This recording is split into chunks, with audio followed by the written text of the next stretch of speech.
നമസ്കാരം. ഞാനിപ്പോൾ നിൽക്കുന്നത് ശബരിമല വനത്തിലാണ്. നല്ല മഴ, എല്ലായിടത്തും പ്രളയം. പക്ഷേ ഇവിടുത്തെ കാട്ടിലെ കാലാവസ്ഥ ഭ്രമിപ്പിക്കുന്നതാണ്. ഭ്രമം. ഒരു സുന്ദരിയായ സ്ത്രീയെ കാണുമ്പോൾ ഉണ്ടാകുന്ന ഒരു കാമാവേശമുണ്ട്. അതാണ് ഈ പ്രകൃതിയെ കാണുമ്പോൾ എനിക്ക് തോന്നുന്നത്. ഞാൻ വിജൃംഭിതനാവുകയാണ്, ഞാൻ വികാര വിവശനാകുകയാണ്, ഞാൻ തരളിതനാകുകയാണ്. നല്ല രസമുണ്ട്, നല്ല സുഖം. ഇതാണ് യഥാർത്ഥത്തിലെ സന്തോഷം എന്ന് പറയുന്നത്. സന്തോഷം, ആഹ്ലാദം. ഈ ഉന്മാദം എന്ന് പറയത്തില്ല, ഉന്മാദം എന്ന് വെച്ചാൽ വെറും ഭ്രാന്തല്ല. നമുക്ക് ഒന്നിൻ്റെ അങ്ങേയറ്റം ഭ്രാന്താന്ന് തോന്നും, എന്നാലും സന്തോഷ ആതിരേകത്തിൻ്റെ അങ്ങേയറ്റമാണ് ഉന്മാദം.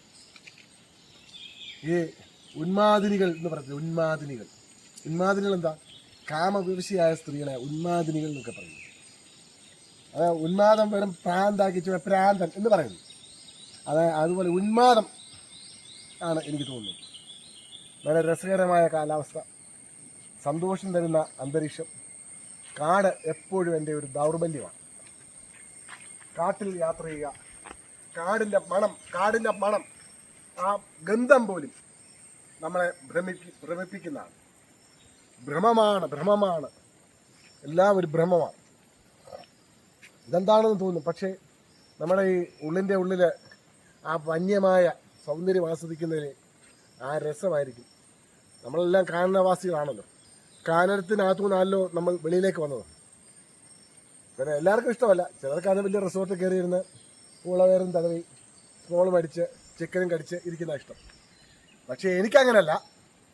എനിക്ക് കാടിൻ്റെ മണവും കാടിൻ്റെ സൗന്ദര്യവും കാടിൻ്റെ പശ്ചിമയും ഈ ഹരിതാഭമായ സൗന്ദര്യവും വള്ളികളൊക്കെ നോക്കെ വള്ളികൾ വേണ്ടേ, ഇതൊക്കെ പാറ പൊട്ടിച്ചേക്കുന്ന ഈ റോഡിൻ്റെ വഴിയിൽ ഇതൊക്കെ ഉണ്ടോ. ഇതിലെ ആ രസം എത്ര പറഞ്ഞാലും മതിയാകാൻ പറ്റാത്ത അത്ര സന്തോഷമാണ് നമുക്ക് കാട് കാണുമ്പോൾ ഉണ്ടാകുന്നത്. ഞാൻ ഈ ശബരിമല മരം എനിക്കെന്നും സന്തോഷമാണ്. ഇവിടോട്ട് കയറി കഴിയുമ്പോൾ എനിക്കങ്ങ് ഉത്സാഹമാണ്. അതാണ് ശബരിമല വനത്തിലേക്കുള്ള ഈ യാത്ര. ഇപ്പം തണുപ്പൊന്നുമില്ല, വലിയ തണുപ്പൊന്നുമില്ല, പക്ഷേ നല്ല സുഖമാണ്, സുഖകരം, സന്തോഷം. അങ്ങനെ ഇരിക്കുന്നു. നന്ദി, നമസ്കാരം.